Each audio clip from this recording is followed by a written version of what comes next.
Greetings, everyone. We are back. The month of November. I'm recording this on Wednesday, November 29th, and lo and behold, we have a green month. It's been a while. Late summer, early fall were pretty tough. Some trends that were causing the market some stress have flipped, hence the name the three-headed monster, which was working against equities. Now it is working for equities. So I'm going to share some graphs, share my thoughts, and we can unpack the market landscape and what is going on. So let's get to it.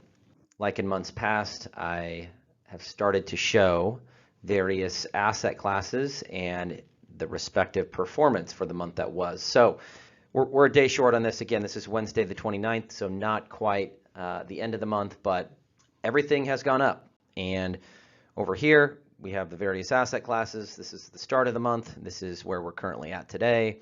So this is QQQ, tech stocks, real estate, mid-cap stocks, small cap, the S&P, international developed, emerging markets, the Dow, gold, bonds here in blue, and short-term treasuries in cash. So a trend is emerging where safer asset classes, where my mouse is here, less in favor.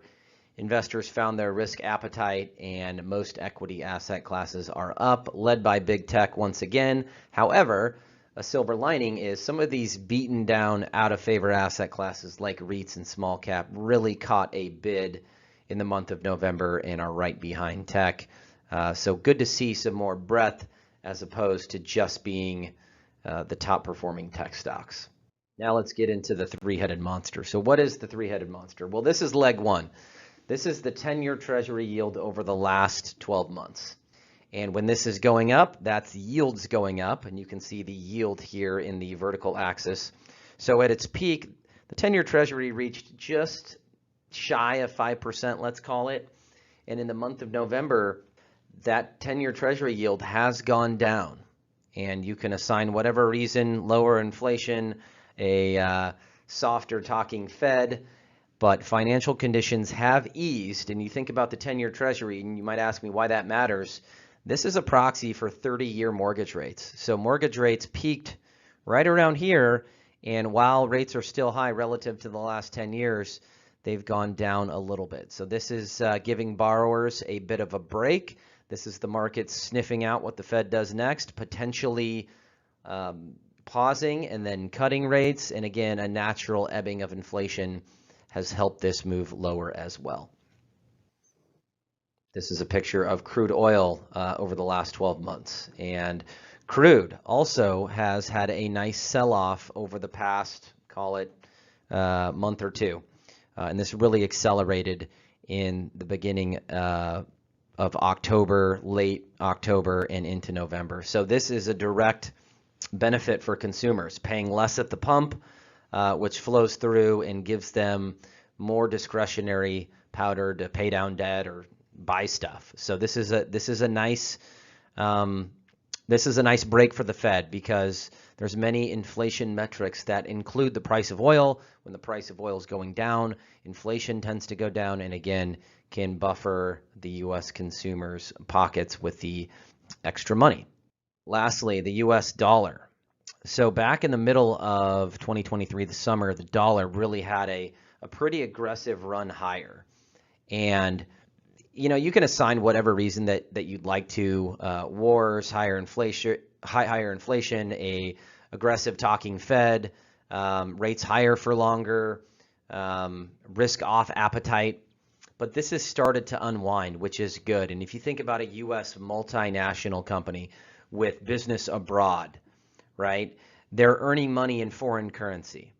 If that foreign currency is getting weaker because the dollar is stronger, once that foreign currency, those foreign earnings are exchanged back into dollars, you're buying less dollars, which flows through revenue, flows through the bottom line. So stronger dollar, weaker foreign earnings, weaker foreign currency can affect earnings, can affect the bottom line for companies.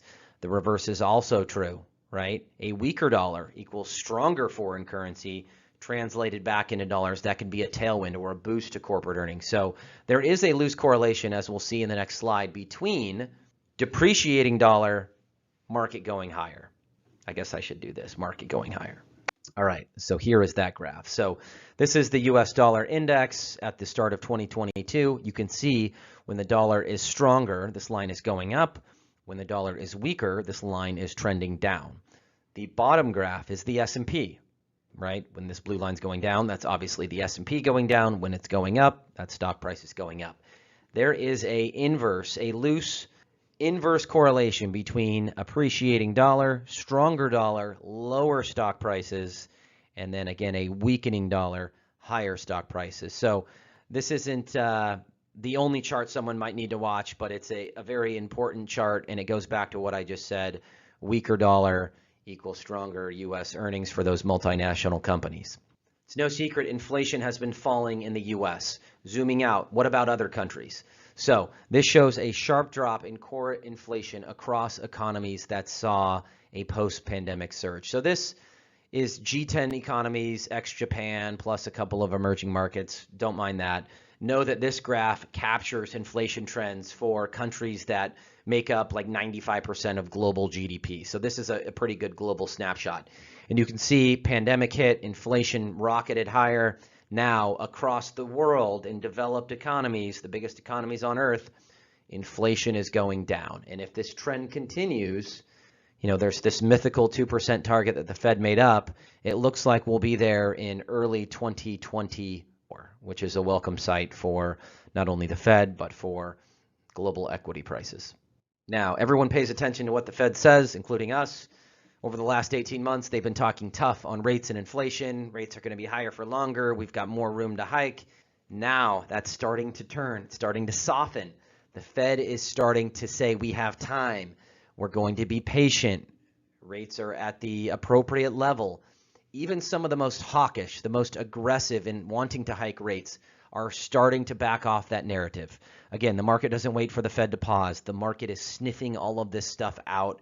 Hence, the positive market action. We've been talking for over a year about these natural inflection points of a Fed pause and a natural ebbing of inflation. Those two things are starting to happen in real time, hence some of the market action that you're seeing in the month of November. Okay, so once we go from restrictive monetary policy, higher rates, stronger dollar, higher oil, and conditions ease, which they have, as I showed in those first three graphs, we're tracking S&P performance going forward when financial conditions go from restrictive to a little easier. Okay, so we've got the S&P performance, various time frames here, 1 month future returns, 3 months, 6 months, and 1 year. Now, over the short term, it's pretty noisy. I'm not going to pay attention to 1 or 3 months, but there's a pretty good trend over 6 months and 1 year for future S&P returns being quite robust. So conditions going from tight to easier tends to be good for stock prices. And again, you're seeing that in the latest market action over the past 3 or 4 weeks. All right, so this is just a measure of financial conditions. When this line is going down, conditions are easier. Think lower rates, lower inflation, lower oil. And you can see this goes from 1982 to 2022 and into 2023. When the Fed was super aggressive and hiking and inflation was a problem, conditions got really tight. Now you can see the latest tracking of this as you zoom in. You can't really see it here, but conditions have become a bit easier over the past couple weeks, which again is a tailwind to equity prices. Now, everyone wants to talk about how fully valued tech is, overvalued tech is. And this is a good exercise to do every now and then, just to look at the future opportunity set. What's cheap? What's expensive? Contrary to what some people think, there are markets outside of 7 to 10 tech stocks that are driving U.S. markets higher. So what this is forward price to earnings multiple here in the vertical axis, meaning the higher this is, the higher these numbers are, the more expensive an equity asset class is.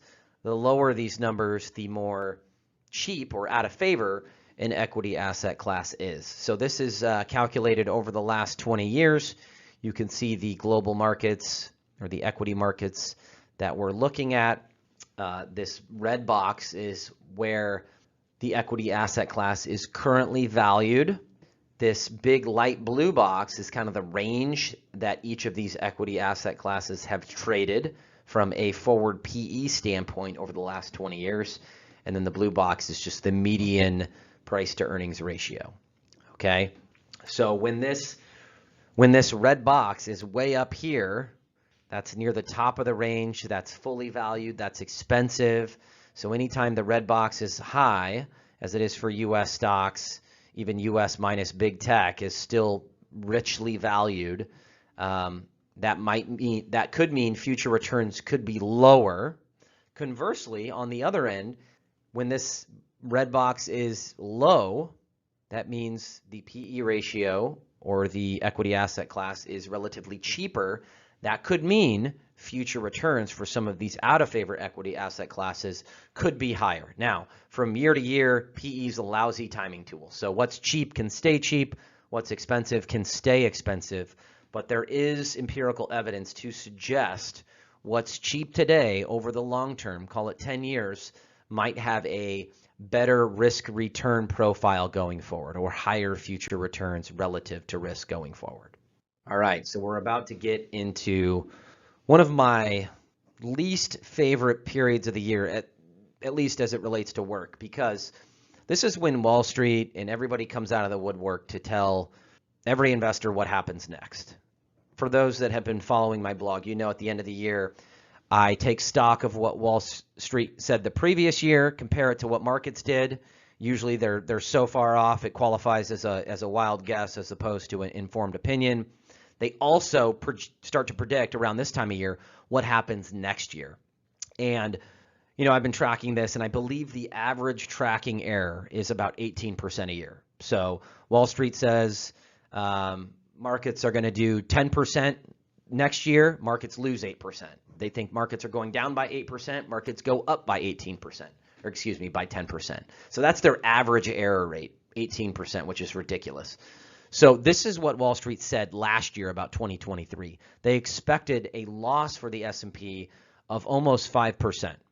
Okay, as of 11/29/2023, the market's up about 18%. So if you can believe that they could do worse than a dismal 18% error rate, they've accomplished that feat not only in 2023, but also in 2022 as well, where they predicted about a 5% gain. The market lost almost 20%. So really, you know, for those that want to seek predictions and read what happens next and lean into YouTube videos about what happens next, nobody knows what happens next. The smartest people on the planet that are paid to predict are awful at doing this. And that's not a knock on them. It's just, it's really arrogant to think someone can predict changes in human risk appetites across millions of ever-changing variables in a complex system. It just is not a thing, okay? So quit seeking predictions, because what ends up happening is predictions and sentiment follows price. And this is a perfect example where everybody was beaten down in 2022. What horrible year for every asset class,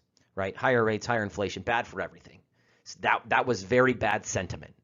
Well, sentiment follows price. So prices were all down. Sentiment, the predictions for next year were all dismal, and you can see that here.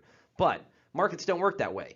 When people feel the worst, market returns tend to be best. And nothing sums up what happened with predictions last year and market action this year. Predictions were in the dumps. Market action's been pretty good. So that's a long-winded rant of saying, don't pay attention to what Wall Street says. They're not good at predicting. No one's good at predicting. Okay, that wraps it up. I hope you enjoy this. Short and sweet. The three-headed monster, higher rates, higher bond yields, starting to ease a little bit, oil prices going down, dollar weakening. This is all a nice cocktail and a nice for equities. You've seen that. Some of these inflection points that we've been talking about over the last year and a half, natural ebbing of inflation, not only in the US, but across the globe, a transparent Fed looking like they're going to pause, that all potentially bodes well for risky assets. So let me know if there's anything else you want me to cover in the next video. Open to feedback, open to questions. Thank you. Have a wonderful holiday season.